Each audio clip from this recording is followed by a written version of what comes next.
Hey, good morning. This is Jamie with Stonemeyer Games, with my camera a little off balance there for a second, but thank you so much for joining me. This is my weekly live cast. It's June 9th today, and as usual, I'm happy to answer any questions you have, as long as they're not spoiler questions, and I will discuss some random topics and share some Stonemeyer Games news, what we're doing here at Stonemeyer Games right now. I'll start off with some fun, light stuff that people can miss, and it's not all that important that they do. One of the things I mentioned from week to week is my chocolate of the day, and this week I'm going to revise that to my treat of the week, which was that last week I made Rice Krispie treats, but without Rice Krispies. I've heard I recently discovered this from a local bakery that you can make Rice Krispie treats with other types of cereal. I'm not a big cereal eater at all. I hardly ever eat cereal, but I do love Rice Krispie treats. So I combined Apple Jacks and Lucky Charms and made a really delicious version of Rice Krispie treats. And I used brown butter for the first time. I've never cooked with brown butter before. It's where you essentially stir butter or let butter almost sit. You don't have to stir it all that much. So sit in a medium temperature pan on the stovetop for about 8 to 10 minutes, and it actually turns brown and has this really almost caramelly smell to it. And I think it's supposed to enhance desserts when you cook with it for desserts. It takes a little extra time, but Rice Krispie treats hardly take any time anyway. So the result was really delicious. I really like how it turned out, and I look forward to trying some other version of Rice Krispie treats, but without Rice Krispies in the future. If you've ever tried that and you have any recommendations, feel free to let me know in the comments below. Let's see. I already have a few questions here, so let me jump over here. Rick said, "Am I familiar with Ningbo eStar Game Manufacturing?" I'm not familiar with them. No, I've only worked with Panda, and I love Panda. And Rick, you actually have a good question here that I wonder about myself if I ever make a deck builder. He says, for a deck builder, what would you suggest between a glossy, matte, or linen finish? I would definitely go for matte, or I would definitely not go for glossy, because glossy cards in general, if you have any sort of weird lighting in a room, it can make the cards really hard to see for other players across the table if you have cards that are face up on the table, as deck builders do. The choice between matte and linen is more difficult. Um, that is a lot more difficult because linen, I really like the feel of linen cards, but it seems like very few deck builders have linen finish, and I'm not entirely sure why. They don't cost that much more. Like, it's a very, very small difference in cost. It does add a little bit of thickness to the card, so maybe they take up more room in the box. But and also linen can sometimes make the text a little slightly more difficult to read because the linen grains kind of get in the way of the words a little bit. Although you, I'm sure you have many linen cards in your collection that don't have that problem at all. It's very, very slight. So I don't know. It seems like every deck builder that I've seen has a matte finish and doesn't have linen finish, or has either matte or glossy. I don't know why they would do glossy. But I don't know. I'm curious to hear what people think in the comments. Why you think that deck builders don't have a linen finish? Because the cards to me just feel so much better. Is there a reason why they don't? I'd love to hear what people think. Obviously, you can tell that I lean towards linen, but it's something that's been on my mind too. If I ever make a deck builder, what would I choose there? And I'm curious why other companies haven't used linen. Surely there's a reason though. Let's see. Garrett says, "Am I familiar with Wendover Productions on YouTube? He does incredible videos, usually focused on logistics that I think you'd really enjoy." I have not heard of Wendover Productions, but let me see if I can Google it. Yeah, YouTube channel here. Um, Huge number of subscribers. That's interesting. No, yeah, I'll check it out. Almost 3 million subscribers. So it's not game specific. It's just the operations logistics in general for a bunch of different types of logistical problems. Yeah, very interesting. Thank you for recommending that. I've never heard of that before. Keith is joining us from Thunderworks Games. Keith, thanks for dropping by. Good to see you.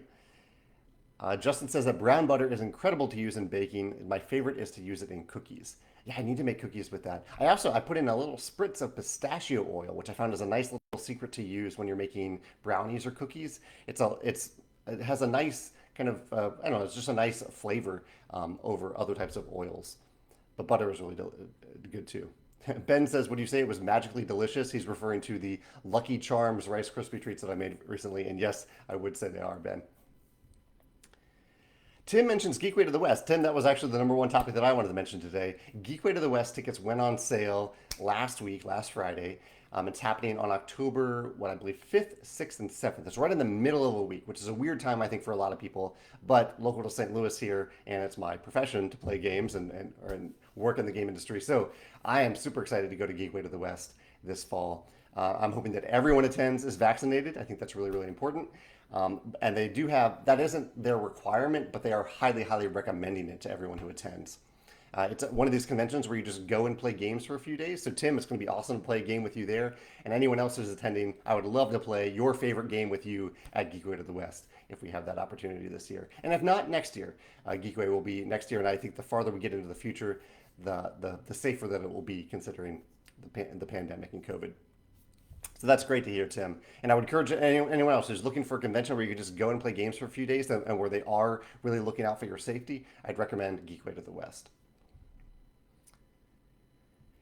Justin says, binging with Babish just had a wonderful episode on cookies. I haven't even heard of that show. Is that a television show, a YouTube channel? I don't know what that is. Would highly recommend it if you're interested in cookies with brown butter. Yeah, thanks, Justin. Yeah, I'll have to check that out. Joshua says, I saw an NPR article about the renaming of birds who have been named after questionable people, for example, Confederate soldiers. Joshua says, I love and support this and curious if Wingspan would ever release a handful of reprints of these cards with the new names. I am certainly open to that. Yeah, I've seen that article as well and some recent discussions about that. And I fully support moving away from anything that somehow accidentally or incidentally honors the type of person who should not be honored. Some bird cards do that. And can cause harm and can cause hurt to people who know those connections. So yeah, that is certainly something we would consider. It is very difficult in general to replace cards that already exist. I mean, we're coming up on 1 million copies of Wingspan, so that's essentially 1 million sets of Wingspan cards that would have some cards that need to be replaced. So the logistics of that are daunting, but it is something that we might make and sell for like $1 on our web store in the future if it's something that Elizabeth is in support of. It all comes back to Elizabeth for decisions like that. Although, as a publisher and someone who supports social justice issues like that, it might be just a decision that I need to make. But I'll talk to Elizabeth about it. We actually have not talked about it, and so I will. I'll bring that up with her to see if that's something that we can explore. Yeah. Jacob says, so we were talking about one of the first questions here today was about why deck builders don't use linen finished cards. And Jacob says, could it be because of the shuffling? And I don't think so. I think linen cards shuffle just as well. Some of them even have a nicer bend, I think, than matte finished cards. So yeah, I don't know if that's it. But it could be. It could be. Maybe someone else has experienced problems shuffling linen cards, but I certainly have not. Another Jacob. I know the same Jacob thinks the same thing. But Jacob, have you shuffled like the deck of Red Rising cards? They shuffle beautifully. Like I love the feel of shuffling Red Rising cards. They shuffle really, really well. Let's see. Lots of great questions today. Let me jump over to my topics real quick, then I'll come back to questions. Some movies that we watched recently. I watched Raya and the Last Dragon, which recently became available to everyone who has Disney Plus. You don't have to pay extra for it anymore. That was available. And I'm really looking forward to the Loki series that'll start on Disney Plus this week. Really excited about that. A video that I did this past weekend was about games with follow actions or follow production. An example of that is like Space Base. In Space Base, someone rolls some dice and everyone gets to produce based on those dice that one person rolled. Other follow, like a classic follow game is Puerto Rico. Someone chooses a certain role and everyone else gets a weaker version of that role, so everyone's engaged in every turn. Did a whole video about that. And I also did articles this week. I did an article on Monday about mamas and papas in viticulture and discussions about how the mama papa system needed revising because it is kind of a heteronormative system to include in a game, and we wanted to break away from that. And so in the viticulture expansion, the one thing I revealed so far about the viticulture expansion is that we are having a new set of mamas and papas where the papas are pink and the mamas are blue. And so you shuffle those cards into the normal pink and blue cards, and you end up with a vast variety of mama papa combinations, or mama mama combinations and papa papa combinations. I'm really excited about that solution for the expansion. I also talked about the proofreading process in my blog post on Thursday and some revisions we've made to our proofreading process recently. But this does segue, the viticulture conversation segues a little bit because tomorrow is the 8th anniversary of Viticulture's released. This is our first game. It was released to retailers in June of 2013, June 10th specifically. And so this is the original version of Viticulture, the very first version. And if you pay attention to the Viticulture Facebook group tomorrow, I'm going to have a little fun thing that I'm going to offer out to the world for people who like viticulture, love viticulture, and want to hopefully play it this weekend. So even if you're not part of that group, I'd love if you celebrate the anniversary of viticulture by playing it this weekend. Play your favorite version of viticulture, whether it's by itself, with Tuscany, with some of the expansions, the modules, however you want to play it. This is our first game, so it means a lot to me, and hopefully you've had many moments of joy playing viticulture as well. Actually, I had to segue off of that as well. Oh yeah, I didn't want to forget that right after this video on YouTube, Man vs. Meeple is doing a live playthrough of Red Rising. And so if you enjoy their Man vs. Meeple channel, or you enjoy Red Rising, or want to learn more about the game, they are playing it on their channel right after this. So I'm recording this I start at 10 a.m. Central Time. They start at 11 a.m. Central Time on YouTube. I'll try to remember to mention this at the end of this video as well, so in case you want to hop over there and watch them play Red Rising. Let's see, Edgar says, I heard that because of the incident in the canal, prices for shipping, this is the thing that happened a few months ago, prices for shipping containers have risen considerably. James Hudson from Skybound Games talked about it. Have you had any problems with this? And what are your thoughts on it? My honest thoughts are that I haven't paid that much attention to the increase in shipping containers because we're still going to pay those prices. Like we have plenty of games that are coming out of China in the near future on an ongoing basis, really. And regardless of the prices, we are paying them because we need to get those games to their destination. So I have seen the prices go up, but it hasn't really changed our strategy at all. We're not going to wait until those prices go down because we have stuff to ship right now. So I understand that it's a concern. I can definitely relate to what James is saying and the impact that it's having on game prices and profit margins and things like that. But I don't know if there's much to be done about it right now, honestly. Yeah. Shaked says that he just had cashew flavored ice cream the other day. That sounds delicious. I've never had cashew flavored ice cream. Lots of peanut flavored ice cream, peanut butter, salted peanut butter, things like that. Stan says, if I watched MODOK on Hulu, it's for mature audiences, but it's hilarious. I have not watched MODOK, no, but I appreciate the recommendation. We are watching right now, what I think we'll start watching today is the final season of Kim's Convenience on Netflix. It's a really, really great half-hour show, 25-minute show, and sorry to see that it's the final season, but yeah, I'm looking forward to watching it. Okay, so YouTube channel binging or binging? Probably binging with Babish. Shaked recommends it as well, so I will have to check that out. Okay. I'll check that out after I get off here. Thank you for that recommendation. Yeah, binging with Babish. Cool. Shaked also asked a question about have we been affected by the steep rise in shipping costs. Affected, yes. Our strategy has not changed, though. Yeah. Gerald says, with your pre-order... Oh, Rafa says, I enjoyed your recent top 10 favorite games with Follow Actions Productions. This was the video I did this past Sunday. He said he got to play Dice Forge a few times and really enjoyed it. Dice Forge was actually a bit of a mistake to include on the video because as I was filming it, I'd included Dice Forge as my number 2 game on the list.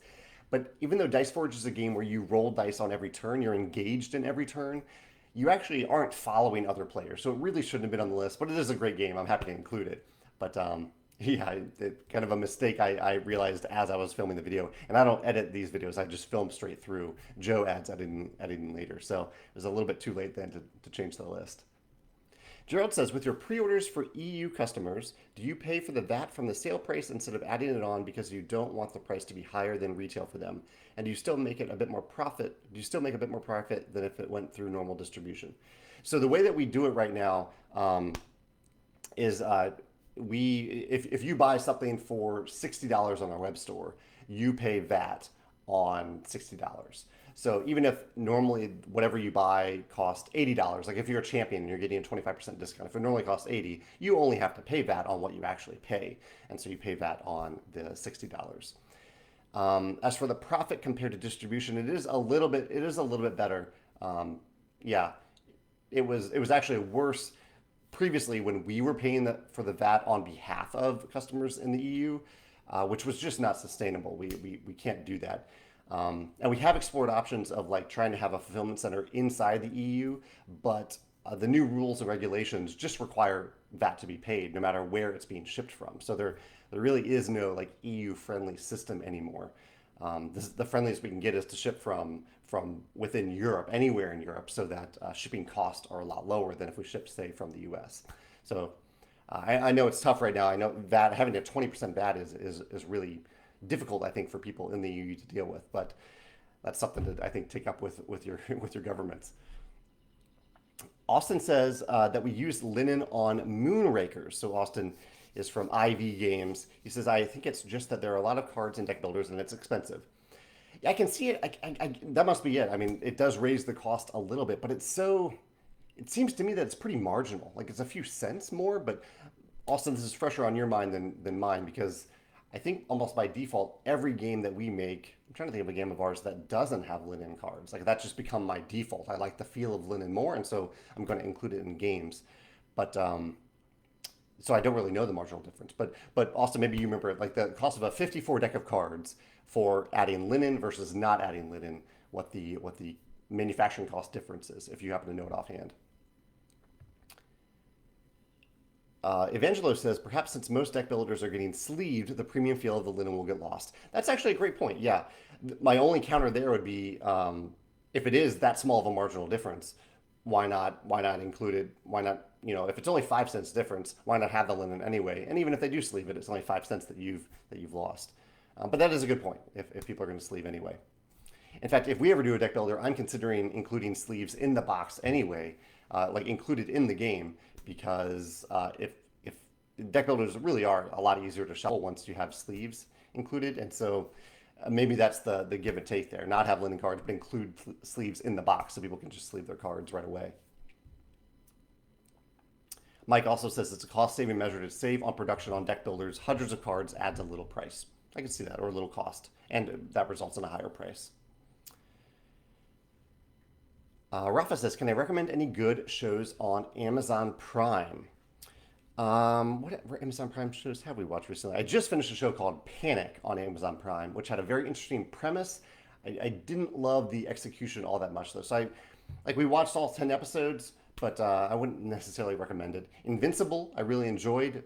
Very graphic, but other than the graphic nature of it, I really did enjoy it quite a bit. And I understand why the graphic element of it was there. I'm forgetting the show. There's a show set like kind of in the near future. Oh, what is the name of it? It's not Reload. Yeah, there's a show set about like how if you die in this near future world, you enter a virtual reality space if you want, instead of dying and having whatever happens if you just normally die happen. So, but I can't remember the name of that show. Amazon Prime has promoted it a lot, but I think that was a pretty good show to watch. I enjoyed that one. All right, let's see. Zach says, oh, okay, I'm glad Zach mentioned this. A few weeks ago, Megan, you all asked questions for Megan to potentially come on this live cast and answer. And I think next week, if she's up for it, she might come on and answer those questions. So next week is the week when Megan might join us live for 5 or 10 minutes to answer the questions that you've already asked. I'm looking forward to that. So Zach's question here is, if Megan and you were going to build your own house, what types of rooms would you include that have been in between two castles of Mad King Ludwig? That's a fun question. Definitely a game room. A game room would be in there. A kitten room. Definitely a kitten room. Maybe a climbing room. There's a climbing room in the expansion. I think those three would be in there.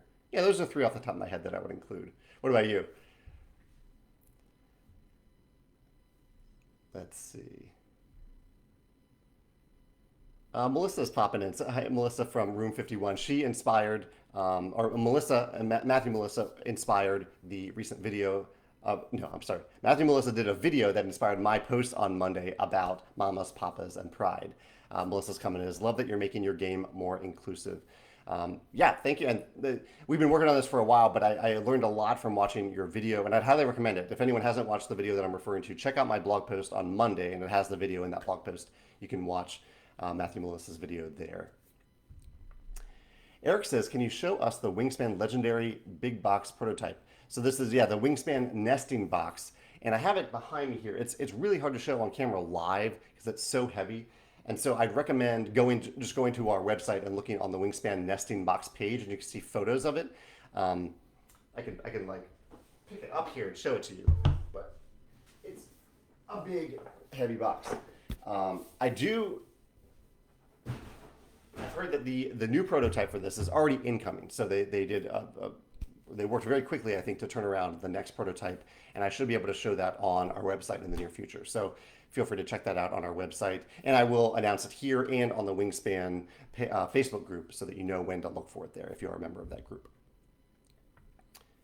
Justin also says, I love the inclusion changes that are being made. Thank you for making those changes. Thanks, Justin. Yeah, I appreciate that. Yeah, I feel it's the right thing to do. I think it's the right thing to do to include more people, to cause less harm, cause less hurt. If we can do that and bring more joy to people, that's what we're all about.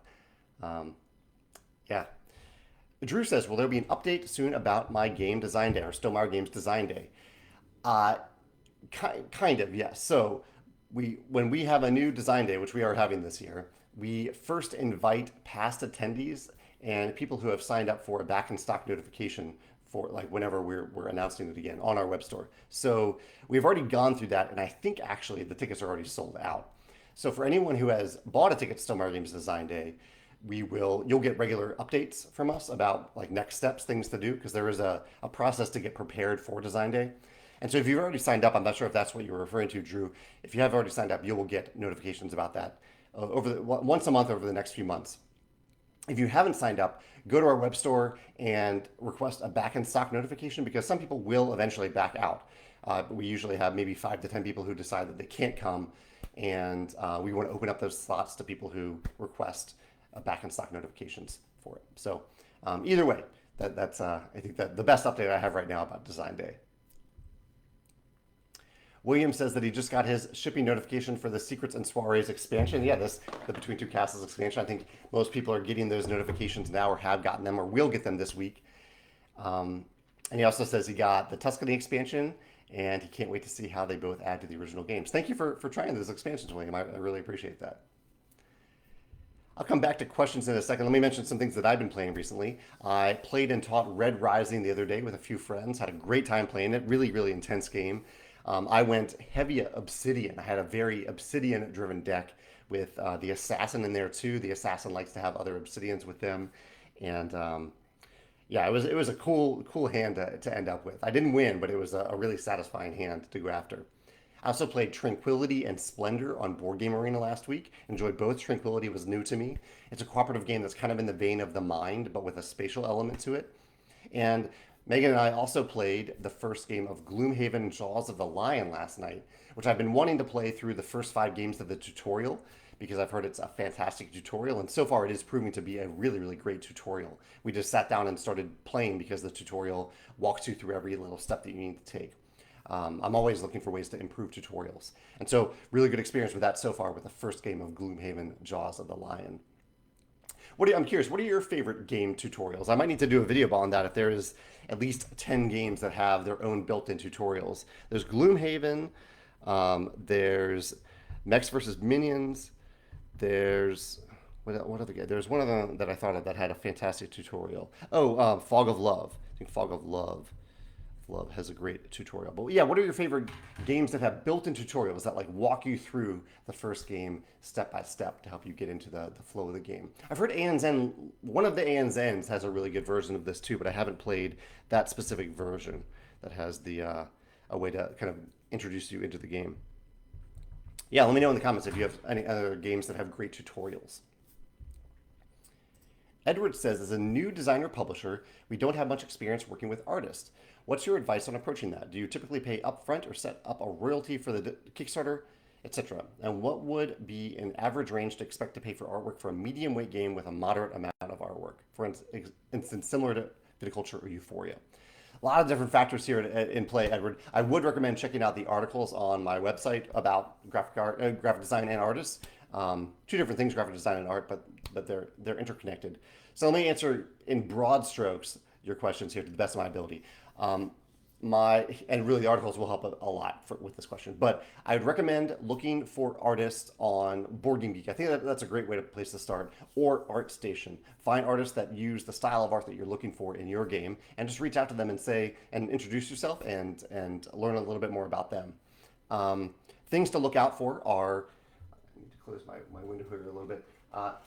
I would look out for communication from day one. See how fast they respond to you. See how responsive they are. Because if they take 2 weeks to respond to you right now, when you're ready to, when you're eager to talk to them and communicate with them and hire them, 2 weeks is going to seem like an eternity when you're in the middle of the project if they're not willing to reply to emails every day or every other day.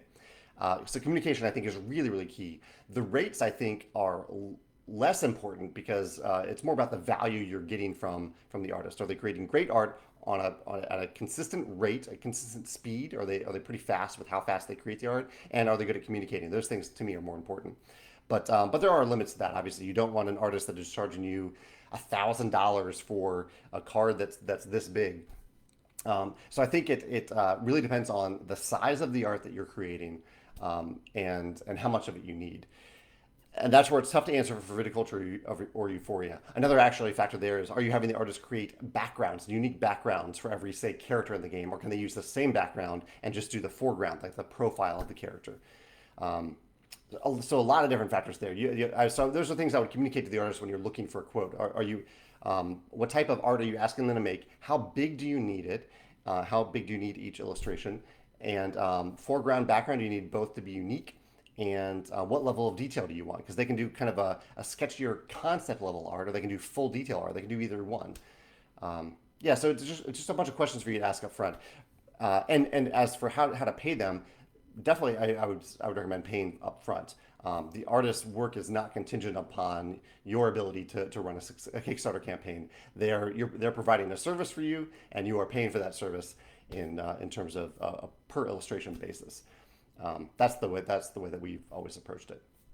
Although we did often, back in our Kickstarter days, as an additional gift to artists, we often surprised them with a small percentage of the overall earnings or a bonus after a successful campaign. But that was on top. That was not an expectation on either side. Yeah. But yeah, check out the articles on that. Lots more detail on our website.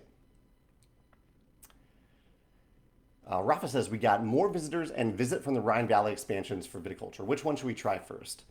I'd recommend first shuffling in the more visitors cards and trying them, or you can even play with them separately if you want. You don't have to shuffle them in. And then Visit from the Rhine Valley has you set aside all existing visitor cards and only playing with Visit from the Rhine Valley. That's why their card backs are different.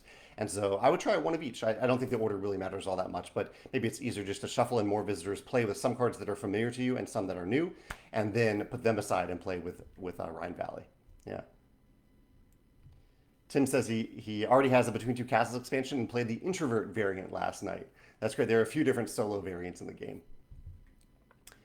Shaked says, what is your favorite brand of ice cream and what is your favorite flavor?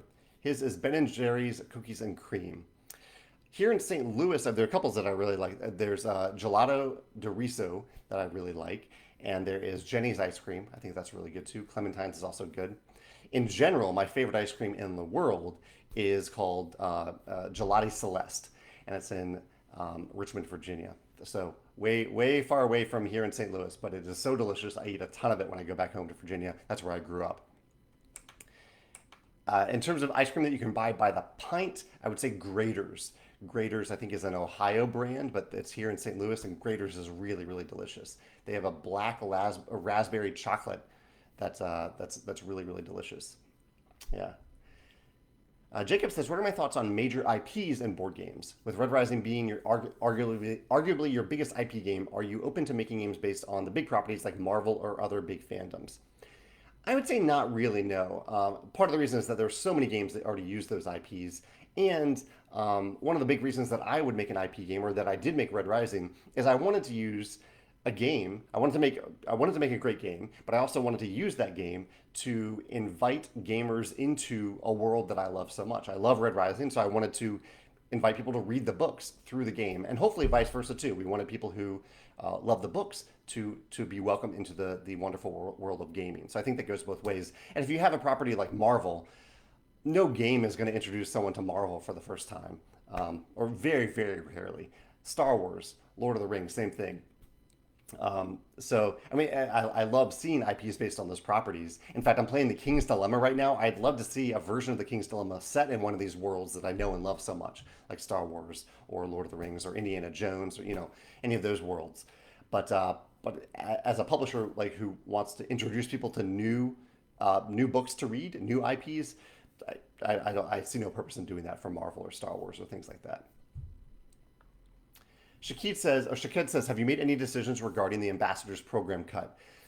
Not really a giant public discussion here that I want to have, but basically the idea is Stonemaier ambassadors. I recently decided uh, to see if we were on the same page regarding some core values and principles.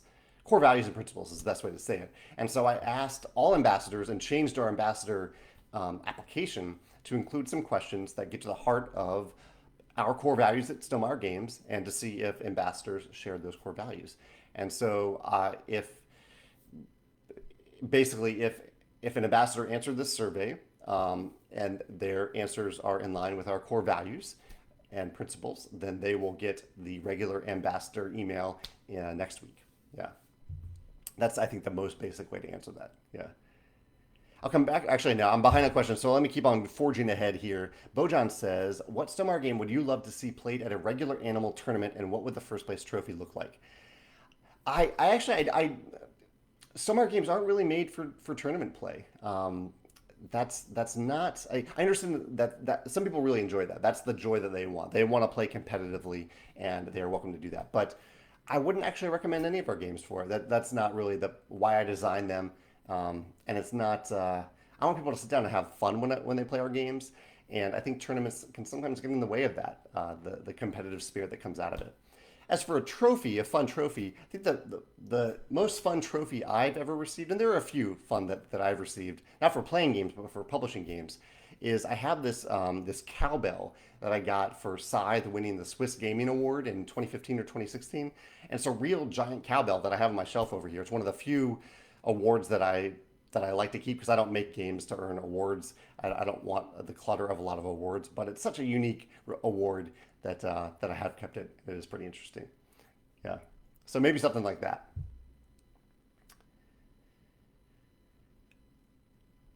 All right, let's see. Just scrolling down here looking for upload. Okay, Rafa, the show that I was trying to find on Amazon Prime the other day, a few minutes ago, not the other day. I'm all over the place. Is Upload. The Expanse is also a very good show. I happen to enjoy the books a lot more than the TV show for The Expanse. So, but I understand that it is a very great series. Let's see here. Um, Jonathan also has a nice comment about the post about LGBTQ plus inclusion. Thank you, Jonathan, for mentioning that. Josh says, I'm on a break from class. I hope you're having a great week. Can't wait to get in a demo of Pendulum at his friendly little game store. Any recent fun two-player games? What have we played recently that was strictly two-player? Oh, we played The Rival Networks. I did a video about that just the other day on my YouTube channel. The Rival Networks is a recent two-player only competitive game that I had fun with. Yeah. Tim says, Red Raven Games has Now or Never up for pre-order now. During this period, it comes with metal coins. Would you ever consider including metal coins or some other upgraded component that doesn't come with the game during a future pre-order? That's a good question. Would we do that? I think it is an interesting strategy to see, but I lean against it. I've thought about it. I've certainly thought about it, but my inclination is to let people is to just heavily discount them, um, and let people add them to their order if they want to, instead of automatically including them. I think there's some slight logistical things that can happen with fulfillment centers that can be a little off if you do try to include it. Uh, but yeah, I'm trying to think now if I pre-ordered Now or Never. I thought I did, but I don't know if I actually did. I'm pretty sure I did, but maybe if the pre-order just went live, perhaps I did not. So I'm glad you mentioned that. But I lean towards not. I know it's fun to get something free with a pre-ordered game, but I lean towards having people add it on at a really nice discount. That's my inclination. Yeah. Justin from Room 51 says, I hope you've been well. I've been applying for jobs and trying to figure out life for a bit. What tips would you give to someone in this process, someone who's applying for jobs? Uh, that's a good question, Justin. I mean, that's a great question. I mean, my general answer for the game industry, and I have a recent blog post about this actually, is to find companies that you're really passionate about and uh, just help them, basically. Use your skill set to help those companies in ways that are visible to those companies, but don't add a burden to those companies. So instead of like emailing the CEO of a company and saying, hey, how can I help? Instead, identify an issue that that company is having and that matches your skill set and start to just actively fix that problem. It can be as simple as like being vocal in a thread for one of the games that they manage and answer questions about that game, answer rules questions, things like that. Outside of the game industry, that's a lot more difficult. That's a very game industry specific thing. Outside of the game industry, I haven't done that in such a long time. I don't know if I have a great answer for that. But I have to wonder if some form of volunteering is one of the best ways to get your foot in the door of a new career, of a new industry, because it can demonstrate to the company that they can show you what your work ethic looks like, what it looks like to work with you. I can't think that most companies wouldn't use that information to their advantage during the hiring process if they are looking to hire someone at some point. That said, I don't think any company should expect people to work for free. I don't think this is a company forward expectation, but something that you can do if you're looking for a very specific job to show the company that you are someone worth hiring. I know that probably doesn't work with a lot of different fields and careers and companies, but that's what I think about. Yeah. Hopefully that's the starting point. Yeah. Okay, people are talking about tutorials. Shaked says Clank Legacy. I played Clank Legacy. I don't necessarily remember it having a tutorial in it though. Did it have a tutorial? Ryan mentioned Unlock having a tutorial. You're totally right. Unlock Star Wars had a great tutorial. Yeah, I'm looking for games that have great tutorials. Legends of Andor was mentioned here. I haven't played that. I have heard that about Legends of Andor.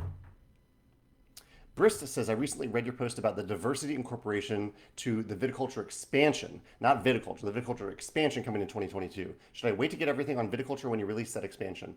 No, you don't need to wait. In fact, I would recommend if you're excited to play viticulture, I'd recommend getting stuff now because it'll be an expansion. It'll be separate. Everything's separate in viticulture. So you can buy viticulture now, and if you like it, you can later buy Tuscany, you can buy the metal coins, more visitors, Rhine Valley. All those things are independent of each other, but they work together with each other. And then when we release the expansion in 2022, it will include all new content. And the new Mama and Papa cards that we're including are just going to be shuffled into the original Mama and Papa cards. So yeah, there's no overlap, there's no redundancy, no need to wait on anything. There's no like new version of viticulture coming out. It's a separate expansion. Michael says Galaxy Truckers has a nice tutorial playthrough. Thank you all for these recommendations. Galaxy Truckers. Bojan says Tainted Grail has a shoot tutorial for a single player. Tainted Grail, awesome. Tim mentioned Wingspan, of course. Yeah, Wingspan has a great tutorial. Can't forget about that. Charterstone also I built in a tutorial into Charterstone, so I'll include that one here.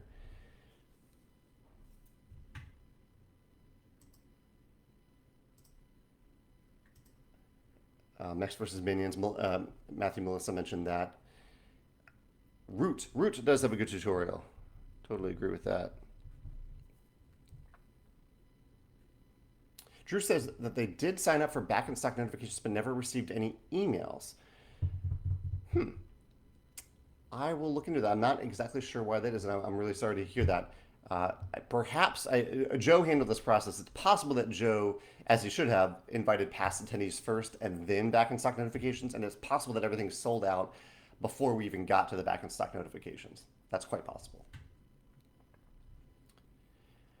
Jan William received the Between Two Castles expansion in the Netherlands yesterday. That's awesome. I hope you enjoy playing it. Jeff says, you previously mentioned that you intentionally make most of your card backs for your games mirrored images, but I don't recall hearing your reasoning for this.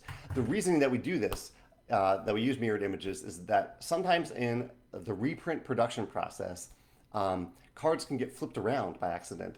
And so you end up with cards in one printing or like the core game versus the expansion, where the cards are oriented one way compared to the card backs, like the character's facing up, but the card back is upside down.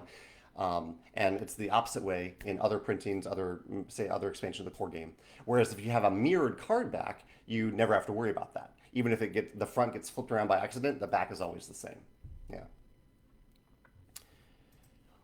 Michael says the Robinson Crusoe Collector's Edition that finished on GameFound not long ago will have a new tutorial book that helps to learn the various phases of the game. Hopefully this will help others play it who were either put off by the original intimidating rulebook. That's great to know. I don't know if I can really speak to it since it hasn't been released yet, but I wonder, are the files publicly available? I can check out the files if they are. Robinson Crusoe. We're talking about games, tabletop games with great tutorials. Bruce says that they're currently painting the mechs from Scythe because they love the game so much. That's awesome. Thank you so much. Feel free to share the painted mechs in the Scythe Facebook group, not the viticulture group, so people can look at them in the future. I love seeing the painted miniatures in that group. Justin says when he goes to Richmond next, he'll have to try that ice cream place. Yeah, absolutely. Go to Gelati Celeste in Richmond, Virginia, and try their ice cream. It is so, so delicious. Kermit says, as an art director, I sometimes get annoyed with the final game art. Do you ever have your artists play your games at the concept stage? That's an interesting question. Do we ever have artists play the game? We don't. I do give them access to a lot of different files so they can see what the game is all about. But no, I've never actually had artists play the game itself. The art is usually yeah. That's an interesting question to ask of artists. Not all artists are gamers, and not all of them are going to play. But I think it does help to give artists a frame of reference for what the game is all about and what the other components look like, how they all come together, even just providing a rulebook if they want to look through it. Rick says, how do you get access to a barcode so you can have the back of your box prepared for manufacturing? Rick, that's a great question. Up until like 2 weeks ago, I would have answered go to buyabarcode.com and get your barcodes. And maybe you still can. However, Amazon, we don't, and I want to make it clear, we don't sell to Amazon, but Amazon is a retailer. We sell to distributors that sell to retailers. Among them is Amazon. Among those retailers is Amazon. And so we need our barcodes to be Amazon compliant. And there's this whole other process you have to get through to get them GS1 compliant. And so look up GS1 or GS1 compliant. You have to sign up for this thing that you have to pay an annual fee for. And then they have a bunch of other barcode companies that they recommend once you have GS1 compliance where you can actually buy the barcodes from those companies. So that's the process that you have to go through. I need to write a blog post about that soon because it is a super awkward process to go through. It isn't user-friendly at all, but and it's something that I'm kind of figuring out right now because I have the GS1. I have signed up for the GS1, but I haven't actually picked which company that I want to buy my GS1 barcodes from. If anyone watching this has any recommendations, I'm wide open to recommendations right now if you're familiar with this process. Shaked has a book recommendation, Transformation by Carol Berg. Thank you for that recommendation. Yeah, I'll open a new tab and check that out after I'm done with the livecast. Transformation by Carol Berg. Bojan is really excited for the Serbian edition of Wingspan. Yeah, that'll be exciting to see in Serbian. We have Wingspan available in so many languages at this point. Billy Indiana is playing on Board Game Arena tonight with Daniel from Punchboard Party. That's awesome. Two creators that I'm really enjoying lately. He says, hoping to have him teach me Beyond the Sun or Lost Ruins of Arnak. Do you have any recommendations between those two? It'll be my first time to play on this platform with another person. Let's see. Currently, based on the current implementation, I would recommend Lost Ruins of Arnak, based purely on the implementation of it on Board Game Arena. I think it's an easier implementation. Beyond the Sun, I think has a little bit of work with like the pop up dialogue boxes on Board Game Arena. Needs a little work there, but both are excellent games. Both were in my top 10 of 2020. Both are really, really, really good games. Tech Tree, if you really love Tech Trees, Beyond the Sun is your game. It is a really, really cool tech tree. And Lost Ruins of Arnak is just a really awesome exploration, kind of deck crafting game. There's a little bit of deck building, but more a deck crafting game. Both are games that I really enjoyed. I'd recommend them both. But based on their implementations right now, I'd recommend Lost Ruins of Arnak. Tom says, I saw your top 10 list on Sunday and that you mentioned Dice Forge. I think Dice Forge is a real hidden gem of a game and it doesn't have the exposure it deserves. What are your hidden gem games? So I do have a video on this. It's not called Hidden Gem, but it's, I think I used the term underrated. I don't love that term, but I'm talking about Board Game Arena, Board Game Geek's rating system. So if you look for my top 10 underrated games, you'll see that list. It's been a while since I made it, so I don't have those games off the top of my head, but you should be able to find it if you search my YouTube channel for it. Yeah. Rafa says, what are my thoughts on Space Base, the emergence of Shy Pluto, and do you think it adds much to the game? I actually think it was it's my perfect style campaign. It was a 5-game campaign. We played it over the course of, I think, 2 sessions, and it was done. I'm not looking for campaign games anymore that last months and months. I want something I can just sit down and play for a few sessions. And in that way, it was perfect. And it adds a bunch of content that you can, if you like that content, you can add it permanently to the game when you play Space Base in the future. And it doesn't add that much teaching difficulty. Add some nice, fun cards to it. Yeah, I had a good time playing it. You can watch my YouTube video on it if you want. I think I did a devoted video just on that expansion. I don't always do that for expansions, but I think I did it for that one. And yeah, I'd recommend it, definitely. Rafa says, the Chronicles of Crime has a tutorial. You were totally right about that. Love these tutorial recommendations. Chronicles of Crime does have a tutorial. Rick mentioned Fog of Love. Yeah, I have the Fog of Love on my list. That is a fantastic tutorial.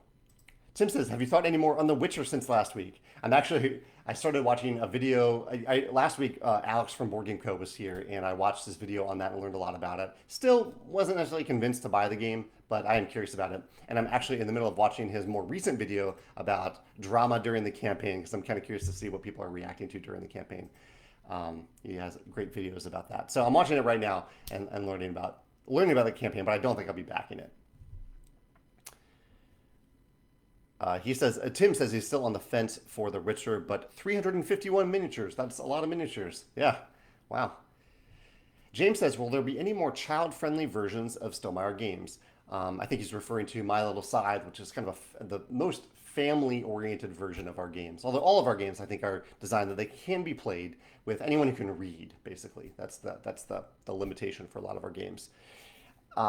I would say that Between Two Cities and Between Two Castles are very kid-friendly in terms of the theme and the mechanisms. They're fairly simple core mechanisms to get into, and they don't involve much reading at all. So I would say those are two that do work for that level. We don't have any other specific games in the works that are for that specific audience, though. Yeah. Billy, Indiana mentioned XCOM having a good tutorial. I have heard of XCOM having a good tutorial, so I'll add that to my list. Thank you. So many great tutorial recommendations here. Let me see, actually, before I finish up with questions, let me see if I have any other... I'll recap what I talked about today. I mentioned that Geekway to the West tickets are on sale now if you want to come to Geekway in October. I talked about playing recent plays for me of Red Rising, Tranquility, Splendor, and Gloomhaven Jaws of the Lion. I watched Raya and the Last Dragon recently. My treat of the week were Rice Krispie treats that were made with Apple Jacks and Lucky Charms. Talked about blog post about Mamas and Papas and Pride and our proofreading process. That's actually a really important one. If you are engaged in the proofreading process at all, I recommend reading the blog post from last Thursday on StoneMaierGames.com. Talked about my video about follow actions and follow production this past Sunday. Right after this video, and I talked about how Viticulture's anniversary is tomorrow. Viticulture's 8th anniversary is tomorrow. We're going to be doing some stuff in the Viticulture Facebook group and probably on our web store as well, so feel free to check that out starting tomorrow. And if you don't want to do any of that, I just invite you to celebrate the anniversary by playing Viticulture this weekend. You can play it digitally or in person. And let's see, and last, after this video, feel free to pop over to YouTube, the Man vs. Meeple YouTube channel. At 11 a.m., they are going to, like 11 a.m. my time, so this is like in 8 minutes from now, they're going to play Red Rising live on YouTube. So check out the Man vs. Meeple YouTube channel for that. Oh, and also, I almost forgot, I had a great chat with Jason and Liz Davidson, Jason Perez and Liz Davidson on Jason's Shelf Stories YouTube channel the other day about Red Rising and theme in Red Rising, whether or not Red Rising is a thematic game. We had a great discussion about that and a discussion about the books. We talked a lot about the books. So I don't think that's live on Jason's YouTube channel yet, but feel free to check out Shelf Stories where Jason is talking about Red Rising and that video and some other videos recently as well. All right, let's end with questions today. Edward says, what would be your perfect board game meal for an evening? Like salad, soup, then entree, light, medium, then heavy, and then what actual dessert would you eat? Well, one answer I could say, I mean, there's so many things that we could do for this, but I remembered when I was playing Clank Legacy over a year ago, we hosted the finale. We were playing with two other players, Megan and I, and we made a bunch of dishes that were geared towards the theme of the game, things that we were doing. Like I made crab stuffed mushrooms because there are mushrooms popping up all over the place in the game. What else did I make? There was some sort of fish dish. I think I made salmon. There was a fruit. There was some magical fruit in the game, so I had some fruit in the meal. But it was a lot of fun. It was fun to craft a meal out for a specific game. And I've been trying to think of something like that to do for the King's Dilemma because I think we're going to play our final games of the King's Dilemma this weekend. And when we do, we'll have some treats as well. So I'm probably going to bring gelato to share with my King's Dilemma fellow gamers there for a reason that I won't spoil from the campaign. But yeah, that's a fun question. What meals do people have when they want to celebrate like the final game of a campaign game or even just a specific game? Yeah. Skylar says, Tidal Blades is an interesting tutorial that is weaved into the rulebook with blue boxes that include instructions for playing them for the first time. That's interesting. I don't think I noticed that about Tidal Blades, although I wasn't one that learned it. So I'll check that out. Yeah, thank you for that recommendation. Dylan says he got his copy of Between Two Castles expansion yesterday and already played it 2-player. He says it was great as always. Thanks for checking that out so quickly. Corey says the Oath board game has an interesting tutorial for 4 players that walks you step by step through round 1 of the game. 99.9% sure the rulebook is on the Leader Games website. That's great to know. Thank you for letting me know that. I think I will be playing Oath soon, so I'll be curious to try that tutorial. I'll make a note of that. Looks like Leader Games is doing a great job with their tutorials. Tim says, have I tried Apple's new spatial audio content? I haven't. No, what is that? I haven't heard about that. Shaked says, who handles localization at Stonemaier if I was interested in translating a Stonemaier game? Well, that's a great question. Alex, our director of sales, coordinates with our localization partners, but the localization partners handle the translation itself. And so we have a bunch of different publishers around the world, and they basically sign the rights to a game, and then they translate the game and send us the files, and then we handle the production for it in coordination with Panda. So you'll want to contact the publisher that publishes the localized versions of our games if you're interested in translation. Yeah. Carol says, last time dropping in at the end until summer break. Very close to summer break for Carol here and for, I think, the teachers and students of the world. Let's see. Carol says she'll have to play Viticulture digitally this weekend, and we're taking on Twilight Imperium 4 this weekend, so another physical game probably won't get to the table. That makes perfect sense. That's a very long game to play. Allison Burrell from Kidsplaining is excited to play Between Two Castles and see how well it does as a family game. Yeah, we're sending the expansion to Kidsplaining, so feel free to check out their channel in the near future for the Between Two Castles game and expansion. Oh, Alex is here. Director of Sales Alex is here. He says the Clank Legacy meal was amazing. Alex, what am I missing for that meal? Stuffed mushrooms. I think there was fish. Fruit. Oh, deviled eggs. Megan's shouting deviled eggs. Yeah, deviled eggs.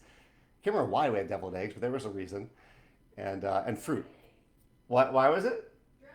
Dragon eggs. That's right. For the dragon eggs, which is not actually a spoiler. That's in the core game of Clank 2. The dragon eggs. That's right. Oh, Sean chimed in with it. I'm glad Sean asked this. He said, have you ever used duck eggs instead of chicken eggs in your baking? Duck eggs make the baking more moist and fluffier. I actually have never done that until, just coincidentally, this past Saturday, I bought duck eggs at a farmer's market here in St. Louis, and I made deviled eggs out of them because I love deviled eggs, and I wanted to see how they would compare to chicken eggs. And They were a little harder to hard boil, a lot harder to peel, according to Megan. Megan was in charge of the peeling. But I thought they tasted very, very similar. I wouldn't say that they were notably better or worse than in terms of the flavor for deviled eggs compared to chicken eggs. But I'll have to try to bake with them. I've never actually baked with them before. Tim says music remastered in Dolby Atmosphere for Apple Music subscribers. Interesting. Um, yeah, I haven't heard of that. Thanks for recommending that. James says, I will check that out. My daughter has been loving. Oh, James is one that asked the question about kid-oriented games. My daughter, James's daughter, has been asking about, or has been loving Red Rising and Wingspan. Not asking about. That's awesome. So your daughter can read. I think that's the key barrier for most of our games, if they can read or not. And Alex does clarify that they were dragon eggs. He says the mushrooms were standout. I think there was also a witch's brew beverage as well. Yeah, that's right. We did have a witch's brew beverage in our final game of Clank Legacy.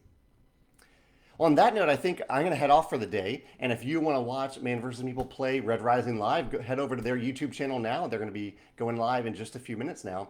If you have any comments or questions that come up as you're watching this, feel free to pop over to the YouTube version of this video. I'll put it up on YouTube right now because that's where I'll get the best comment notifications and I can reply there in the future.